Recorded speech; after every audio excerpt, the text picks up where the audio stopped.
Hello guys! So, ఇంకా మేము Murudeshwar temple అలానే బీచ్ చూసేసి ఇంకా దారిలోనే డిన్నర్ చేసేసి నెక్స్ట్ సిల్వా బీచ్‌కి స్టార్ట్ అయిపోయామనమాట. అదే మా నెక్స్ట్ స్టే. ఇంకా మేము అక్కడికి రీచ్ అయ్యేసరికి ఆల్మోస్ట్ మిడ్‌నైట్ అయింది. ఇంకా వెళ్ళిన వెంటనే బీచ్‌కెళ్ళిపోయాము.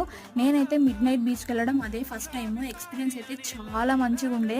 ఆ అలల సౌండ్ చాలా అంటే చాలా పీస్‌ఫుల్‌గా ఉండే మిడ్‌నైట్ బీచ్. ఇంకా తర్వాత మళ్ళీ మార్నింగ్ లేవగానే మళ్ళీ బీచ్ వ్యూ చూసామనమాట మార్నింగే. ఇక్కడే మేము స్టే చేసింది. ఇంకా తర్వాత మళ్ళీ మేము మహాబలేశ్వరం టెంపుల్‌కెళ్ళాలి అని చెప్పేసి ఇంకా వెళ్ళి ఫాస్ట్‌గా రెడీ అయిపోయామనమాట. ఇంకా రెడీ అయ్యేసి ఇంకా మహాబలేశ్వరం టెంపుల్‌కి రీచ్ అయిపోయాము. ఇక్కడైతే అబ్బాయిలు ఓన్లీ పంచతోనే ఎళ్ళాలి. Shirt not allowed. ఇంకా లోపల ఒక్కటంటే ఒక్క పిక్ కూడా వాళ్ళు తీసుకోనివ్వరు. ఎవరో తీశారని చెప్పేసి వాళ్ళ మొబైల్ లాక్కున్నారనమాట. ఇంకా మేము దర్శనం చేసుకొని బయటకొచ్చేసాము.